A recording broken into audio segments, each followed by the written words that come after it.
Queridas irmãs e amados irmãos que estão aqui na Catedral Cristo Rei, na manhã deste domingo, a você que está nos acompanhando também pela transmissão da Rede Catedral, TV Horizonte, Rádio América, dessa missa, a missa das 10h30 aqui da nossa Igreja Mãe, a Catedral Cristo Rei.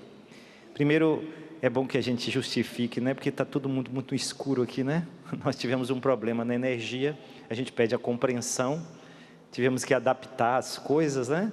Mas graças a Deus também a TV consegue transmitir, mas nós temos que ficar um pouquinho aqui, não tanto com aquela luz, né? Mas é bom que a gente acostume de vez em quando com a luz natural, que a gente perde de vez em quando esse costume. Até mesmo de dia a gente está ligando luz, né? É uma forma também de economizar. Mas a gente pede a compreensão de vocês. E agradecer também a todos que mobilizaram aí para que a gente não deixasse de celebrar a equipe aqui de tanta prontidão que resolveu tudo isso muito rápido. Nós estamos celebrando o 16º domingo do tempo comum e hoje nos parece que a temática da hospitalidade é algo que aparece muito tanto na primeira leitura como na segunda, ou o tema da casa. Abraão, que não tem casa, tem uma tenda, porque pertence a um povo nômade, aquele povo que desloca, né, de lugar para lugar, mas ali na sua tenda, ao perceber alguns viajantes misteriosos que estão passando pelo caminho, ele de prontidão convida a que esses viajantes venham para a sua tenda, para descansar, para alimentar, para também experimentar a convivência. Interessante que na cultura oriental é muito comum isso. Os beduínos do deserto, as pessoas que têm que ir de lugar para lugar, eles aprendem que eles precisam da acolhida e por isso também eles aprendem que precisam acolher. É por isso que é muito comum toda essa cerimônia. Abraão fala, venha, vou pedir água para lavar os pés é um gesto de carinho e acolhida, uma vez que a pessoa estava andando muito, né, os pés às vezes cansados e também empoeirados, lavar os pés é gesto de acolhida, de serviço também àquele que está sendo acolhido. Mas não só isso, sentar-se, o texto diz que era o horário do sol mais alto, né? O horário onde havia maior calor, sentaram um pouco, beberam a água, mas não só isso, vamos ali no rebanho, vamos pegar um animal para poder fazer um cozido, tudo isso. Que coisa boa, né? Sentir-se assim. Mas infelizmente os nossos tempos tão rápidos, tão automáticos, estão roubando de nós isso que é próprio da nossa humanidade. Nós já não temos mais tempo, né? Tanto que quando alguém fala que vai visitar, na minha terra dizia que tem gente que até coloca a vassoura atrás da porta, né? Não sei se é assim, se vocês têm esse costume, para que a visita não apareça. De tal maneira que parece que a visita se torna um incômodo, né? É verdade, porque parece que a gente está perdendo tempo no meio de uma agitação total, que parece que já não existe mais esse espaço. Aqui, vocês mineiros ainda guardam um pouquinho disso. Eu posso dizer também do Nordeste, né? A gente gosta de uma prosa, a gente gosta de um café, aqui mais um café com pão de queijo, né? Acho que Abraão disse para os homens assim, ô compadre, vem cá, senta um pouquinho para a gente tomar um café com pão de queijo e conversar um tiquinho. Isso é algo profundo, porque isso revela o que Deus é para nós. Em primeiro lugar, fomos nós que fomos acolhidos, abraçados. Deus é também o hóspede da humanidade. O Verbo se fez carne e veio armar sua tenda no meio de nós. É o que nós também vimos na leitura. Senhor, quem morará em vossa casa? A casa, o templo, o lugar onde Deus vem fazer morada e onde Ele quer que a sua família venha fazer morada, venha viver essa experiência de convivência. De forma amorosa, Ele nos fala na sua palavra, e de forma ainda mais amorosa, Ele dá o seu Filho, o corpo e sangue do seu Filho, como nosso alimento. Senhor, quem morará em vossa casa? Devemos resgatar essa dimensão que está tão perdida em nossa humanidade. Tanto que os bispos do Brasil falavam, as comunidades devem ser casas da palavra, casas do pão, casas da caridade, casas da ação missionária, onde os cristãos possam ser de fato acolhidos, como nós dissemos no início da missa, né? Quando nós dizemos, o Senhor esteja convosco, vocês dizem, Ele está no meio de nós, ou bendito seja Deus que nos reuniu no amor de Cristo. Esta é a realidade do cristianismo, que desde o início mostrou isso muito claramente, tanto que o apóstolo Pedro retoma esta passagem do Gênesis, ao dizer, olha, exercei a hospitalidade, está lá na primeira carta dele, exercei a hospitalidade, porque muitos sem saberem, acolheram anjos. Pedro está falando exatamente desta acolhida que Abraão faz a esses personagens, esses viajantes misteriosos. E o texto termina com algo belo, a acolhida gera futuro, gera vida. Esses dois, que na realidade é a visita do próprio Deus a Abraão, esses viajantes prometem, no próximo ano, sua mulher Sara terá um filho. É a promessa que Deus havia feito a Abraão, da descendência que ia crescer como as estrelas do céu, a areia do mar. Portanto, a acolhida, a hospitalidade sempre gera mais vida, sempre nos expande a existência. A gente não pode perder isso. E é nessa mesma perspectiva que nós também escutamos o apóstolo Paulo falar para uma comunidade, a comunidade dos Colossenses, dizer que essa comunidade é o lugar onde Cristo está. Louvo pela presença de Cristo no meio de vós. Nós somos também essa morada de Deus no meio do mundo. Nós fazemos porque em cada cristão habita o próprio Deus. Vós sois o templo de Deus, diz o apóstolo Paulo, vós sois a morada de Deus neste mundo. A comunidade é o lugar onde o Senhor deseja fazer com que Ele seja acolhido, mas Ele também acolha. Por isso a importância da acolhida em nosso meio, né? Eu tenho uma preocupação muito grande com uma tendência que no nosso meio exista de grandes multidões, né? Igreja de massa, mas os bispos insistem em pequenas comunidades eclesiais missionárias, onde as pessoas conheçam umas às outras, onde quem está sentado do seu lado não é um estranho, não é apenas alguém que ocupa um lugar, é uma pessoa.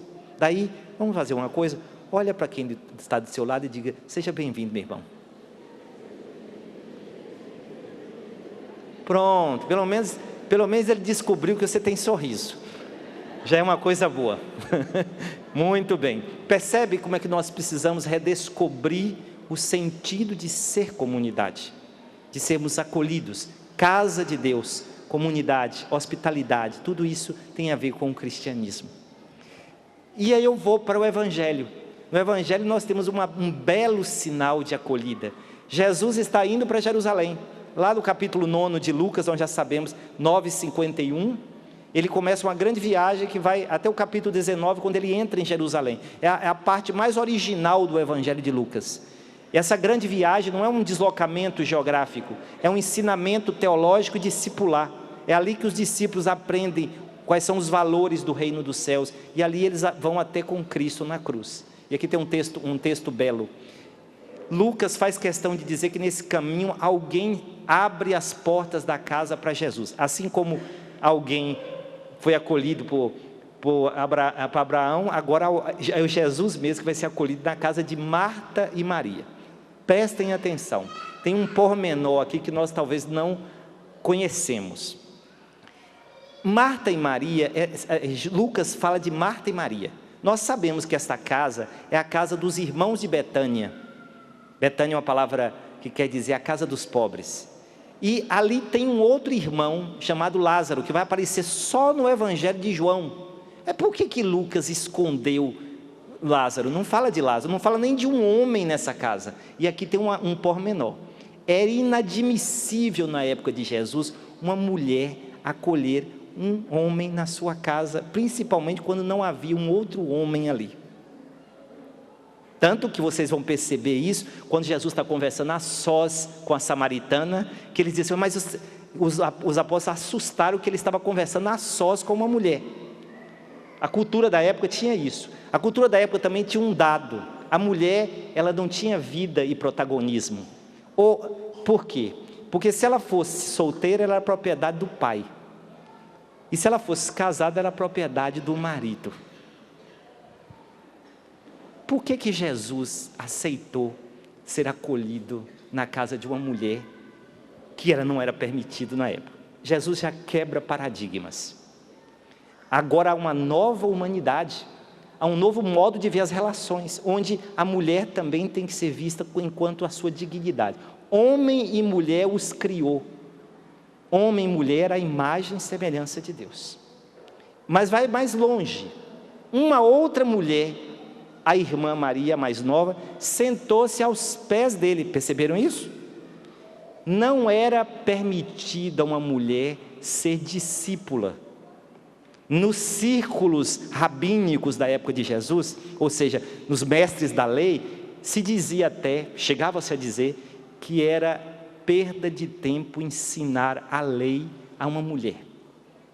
E Jesus agora permite que uma mulher seja discípula. Aliás, Lucas é mestre nisso. Ele começa o evangelho falando de duas mulheres que têm um protagonismo fabuloso. Maria, que recebe a visita do anjo, e é ela que vai ser a mãe do Salvador. Isabel, que também vai anunciar a maravilha de Deus. Duas mulheres. No capítulo 8 de Lucas, vocês vão ver que tem uma narrativa que diz assim: muitas mulheres seguiam Jesus, portanto, eram discípulas. Entre mulheres casadas, mulheres solteiras, mulheres inclusive que foram curadas de espírito mau, mulheres que às vezes não tinham também uma boa referência na sociedade, eram discípulas de Jesus. E com isso, meus irmãos, eu quero dizer, nós precisamos reconhecer ainda mais o papel das mulheres, não só na sociedade como na igreja. E vamos fazer um testezinho rápido aqui. Por favor, homens, levante a mão aí para a gente ter uma noção. Certo, agora abaixe. Mulheres, por favor, levantem a mão. Precisa dizer alguma coisa? Muitíssimo obrigado a vocês, porque vocês são igreja. Vocês não são pessoas de segunda categoria. E por isso o Papa Francisco tinha falado muito. É preciso também que as mulheres possam estar nos lugares de decisão também na igreja. A prova é que ele nomeou algumas mulheres para cargos no Vaticano, cargo de gerência mesmo.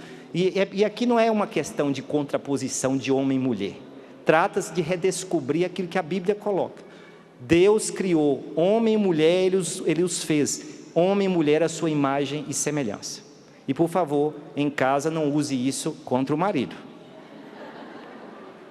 Não é para a contraposição que o Senhor nos chamou, é para a colaboração, para perceber que quanto homens nós não percebemos algumas coisas que as mulheres percebem, e portanto é uma sensibilidade própria e necessária. E aqui está a beleza, o Senhor também quis ser acolhido na casa de duas mulheres, uma mulher que prontamente foi para o fogão lá, tanto que ela, muito agitada, né? Ela fez o certo, mas só que outra preferiu estar ao seu lado, talvez fazendo sala, já que não tinha um homem nessa casa, alguém tinha que fazer sala para Jesus.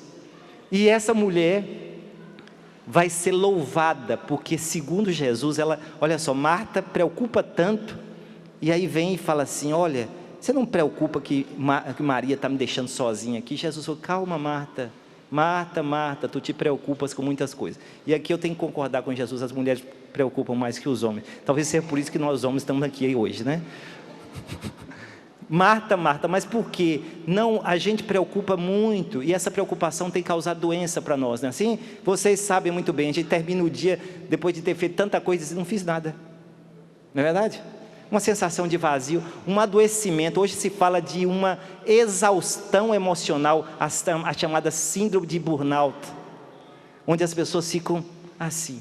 Isso quer dizer o quê? Nós precisamos resgatar o mais importante. O que é o mais importante? Maria escolheu a melhor parte, e a melhor parte é também nós temos a capacidade de cultivar a interioridade, a escuta, o tempo ali vivido na amizade com o mestre. Se a gente faz só por fazer, isso não vai levar a gente a lugar nenhum. Aliás, tem levado para onde? Para o hospital, não é?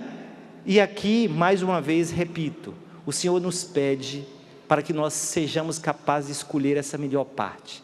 A melhor parte é ser discípulo, é escutar o Mestre, é não perder tempo, é ganhar tempo para deixar que o Senhor amorosamente fale conosco e nós o escutemos. Maria escolheu a melhor parte. Eu acredito, meus irmãos, na nossa sociedade, que nós também precisamos escolher essa melhor parte.